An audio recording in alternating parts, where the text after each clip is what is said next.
Segundo vídeo aqui no canal do Ricardo Assis, tarotista, e nesse segundo vídeo trazendo alguns conceitos assim, básicos para a gente compreender esses aspectos do mapa astrológico, de que forma a gente interprete e leia de uma forma mais dinâmica, mais didática e que fique mais compreensível a todos. Então, meu nome é Hildebrando Couto Santos, eu sou terapeuta, astrólogo, sociólogo, constelador, trabalho com vários tipos de terapias, de um trabalho muito voltado para astrologia e espiritualidade. E junto com o Ricardo aceitei esse convite de fazer aqui mensalmente vídeos trazendo aspectos bem importantes da astrologia. E neste mês agora eu trouxe alguns conceitos de principalmente dos planetas e dos três pilares básicos, que é o Sol, Lua e Ascendente, para a gente compreender melhor esses aspectos aí bem importantes do nosso mapa astrológico. Então eu trouxe aqui uma pauta e começa pelo aquilo que é o mais importante, né, que a gente mais fala no horóscopo, que a gente vê nos jornais, revistas, etc., na internet, que é o signo solar. Então, o Sol é a nossa essência, é aquilo que nós viemos ser. E de alguma forma ele fala sobre vitalidade, sobre a nossa individualidade, o nosso jeito único. E é único que é aquele rótulo que nós temos, que nós viemos aprender e que nós e ser. Não tem como aprender para ser um dia, não, é ser agora. Então o sol traz essa essência, né? Aquilo que você é reconhecido e apreciado é o teu sol. Aquilo que normalmente se fala, qual é o teu signo? É o sol. Mas é um aspecto super importante, mas ele não é o único que define a tua personalidade. Mas ele, sem dúvida, traz um aspecto muito importante da tua personalidade. Um outro aspecto muito falado é o ascendente. E esse, diferente do Sol, ele traz o aspecto de como as pessoas te veem, ou como você é vista, ou visto. É a tua autoimagem no mundo. Então, quando a gente fala de ascendente, a gente fala de uma percepção que os outros têm de você. Então, é esta percepção que é aquele momento inicial, quando você começa a conhecer as pessoas, ou interagir com as pessoas, é o que se apresenta de cara para as pessoas, é este teu ascendente. Então, é esta característica do ascendente, que às vezes pode ser bem diferente do Sol. Então, às vezes você vai ver uma pessoa aquariana e com um ascendente em escorpião, e o jeito dela se apresentar publicamente pode ser muito mais próximo do escorpião do que o aquário, se você a conhecê-la profundamente. Terceiro aspecto desse tripé básico é a Lua. E a Lua fala das emoções, fala das reações, de como você usa as tuas emoções, como você adentra as tuas emoções. Então aqui a gente fala de ânimo, sentimento, também do seu subconsciente, da tua autoimagem, a receptividade, a forma que você mostra os teus sentimentos e as tuas emoções para o mundo, como você reage diante de tudo à tua volta, a qualquer minuto e segundo. E aí saindo desse tripé, nós entramos nos planetas, que cada um dos planetas trazem aspectos da nossa personalidade para desenvolvermos o que a gente já traz de alguma forma já muito decidido e definido. Mercúrio traz esse aspecto da comunicação, ele fomenta a nossa comunicação, a nossa expressão, o nosso raciocínio, o nosso jeito, né, de se expressar no mundo, de se expressar com as outras pessoas, a forma que a gente também aprende ao lidar com as outras pessoas ou com tudo ao nosso redor, também fala sobre a nossa forma de interação com a nossa inteligência. Vênus vai trazer essa representação muito da afetividade, do prazer, como a gente se relaciona com o prazer, como a gente busca o prazer, como a gente fomenta nessa predisposição para a harmonia e para o prazer. Então, quer dizer, também a Vênus traz esse lado muito forte, né, de interação através do prazer. Marte vai trazer esse aspecto da expressão do nosso desejo, do nosso impulso, da nossa vontade de agir, de fazer, a coragem, a autoafirmação de conquistar, de ter, né? Que aí também traz o aspecto da agressividade também, junto com a impulsividade. Júpiter é um planeta de expansão, então ele traz tudo o que é os nossos impulsos, que faz a gente se expandir na vida de N formas. Então também ele fala sobre confiança e fé. Também fala sobre a nossa forma de como a gente simbólica de busca do aperfeiçoamento pessoal. Então Júpiter ele é um planeta muito importante quando a gente fala onde eu vou evoluir, para onde eu posso ir. Então Júpiter traz muito esses aspectos. O Saturno é aquele que normalmente a gente fala bastante, se a gente perceber nos vários textos da internet, fala-se bastante sobre esse cara, que ele parece um cara rígido, general, incisível, reto e correto e direto. De fato, ele traz esses aspectos mesmo, mas sempre olhando para os nossos aspectos de alma, nossos aspectos de viver o nosso sonho, nosso propósito. Então, Saturno vai nos exigir que a gente cumpra o nosso propósito de alma. E para isso ele não aceita escorregos para um lado ou para o outro. Então, ele é reto, direto, né? Então, é o esforço, é a disciplina, né? É a forma como a gente se entrega ao dever de fazer as coisas, de responsabilidade, de aperfeiçoar o nosso senso, inclusive de autodefesa, e o nosso senso de autonomia. Então, sim, Saturno é o planeta talvez mais importante quando a gente fala dessa maneira de ser rígido, porque aqui está exigindo que você cumpra a tua tarefa, né? Urano, ele simboliza esse desejo por liberdade, independência, sintonia, essa verdade, né, que de alguma forma está dentro da nossa concepção de invenção, de originalidade, de criatividade, de experimentar a vida, necessidade de mudança, excitação. Então ele está muito associado àquelas ideias aquarianas, né, de transformação, de criatividade, de mudança. Então ele é um planeta que simboliza muito esses aspectos. Netuno já traz o aspecto das transcendências, da unificação em sintonia com a dimensão espiritual, como a gente desenvolve o nosso senso de compaixão, de idealismo.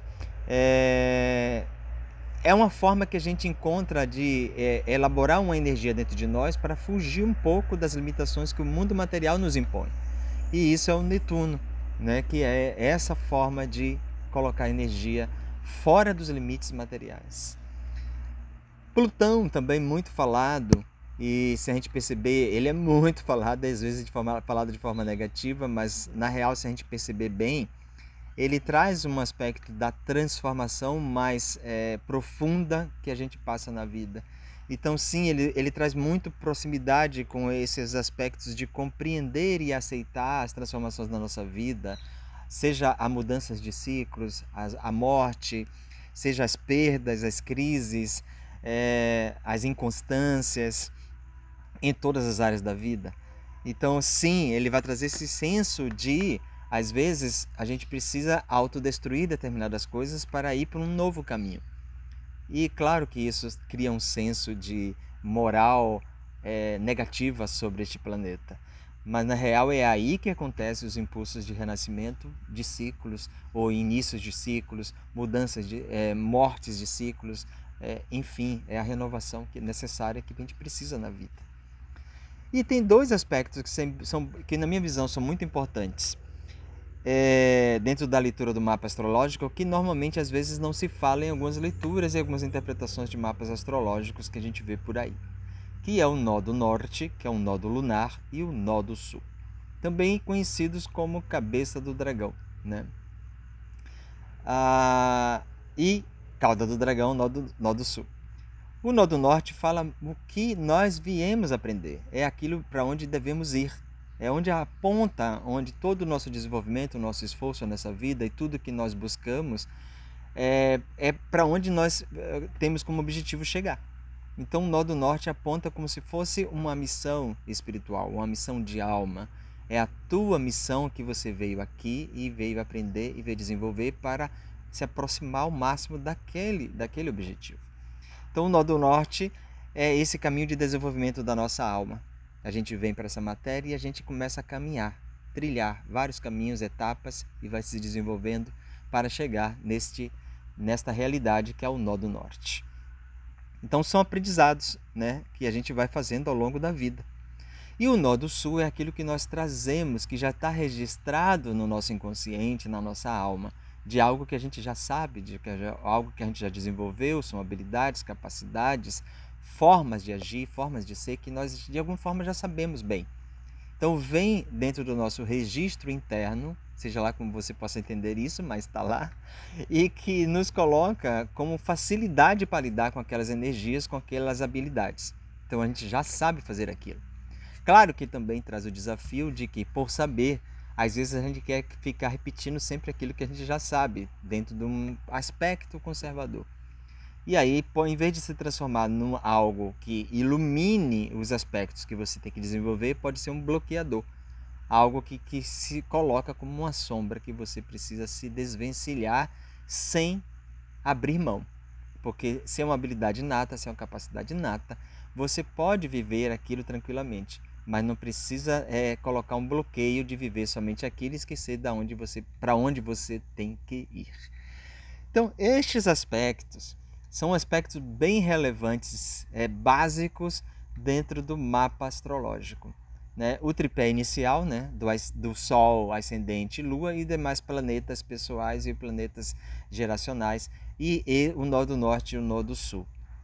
Também tem outros dois aspectos para encerrar aqui o vídeo, que é o aspecto também que eu dou muita importância nas leituras dos mapas astrológicos, porque na minha visão se complementam a aspectos importantíssimos quando a gente olha para o nó do norte, que no final das contas nos aponta a missão nossa nessa vida, que é a Lilith e o Quirón. Lilith como sendo um aspecto muito profundo da nossa sexualidade, da nossa criatividade e de nosso desenvolvimento muito interno, muito profundo, que às vezes está dentro de algo oculto e que está escondido, que às vezes pode estar sendo excluído, sendo escondido e que a gente precisa de alguma forma dar lugar, desenvolver, perceber, sentir, para de alguma forma dar vazão e isso nos trazer grandes transformações de vida. E isso fala também sobre quando nós não colocamos efetivamente o seu devido lugar, ela pode nos criar alguns desafios na vida de sabotagem, de abortos de projetos, de sonhos também, ao qual nós almejamos. Então, ela precisa ter liberdade, mas a gente precisa aprender como é que é essa liberdade dela. E o outro aspecto é o Quirón, que um dos conceitos que eu acho mais bonito é dizer, sabe, a ferida que você já traz na sua alma, de algo muito profundo. Então, que esse algo profundo só pode ser transformado na medida também que você se coloca à disposição de outras pessoas que tenham aquele mesmo problema e que assim isso possa ajudar essas pessoas. E ao ajudar também te ajuda a iluminar o que você tem de ferida. Então, o Quirón traz esse desafio, esse olhar profundo sobre essa ferida de alma que parece incurável e né, de alguma forma, porque ela é uma ferida muito profunda que não veio somente aqui nesta instância material que você conhece, mas ao mesmo tempo traz um grande significado de você se abrir para perceber essa dor que você possa carregar sendo vista numa pessoa que chega até você e de que forma você pode ajudar e isso também te ajudar a curar dentro de você. É uma coisa muito profunda essa do Quirón, mas também fala sobre o curador ferido, né? Sobre essa coisa de que você coloca à disposição de outras pessoas com a mesma questão que você tem e ao mesmo tempo ali você encontra cura, encontra soluções, encontra formas de lidar com a sua própria ferida.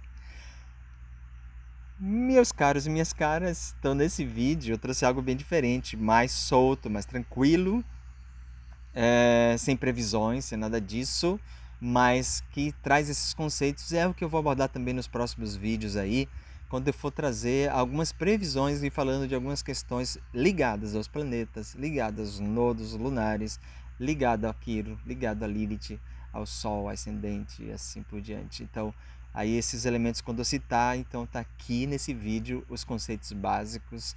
E novamente agradeço. E para quem tem interesse aí de fazer o mapa astrológico, aqui na descrição vai o link e como fazer contato direto comigo. Gratidão a todos e a todas.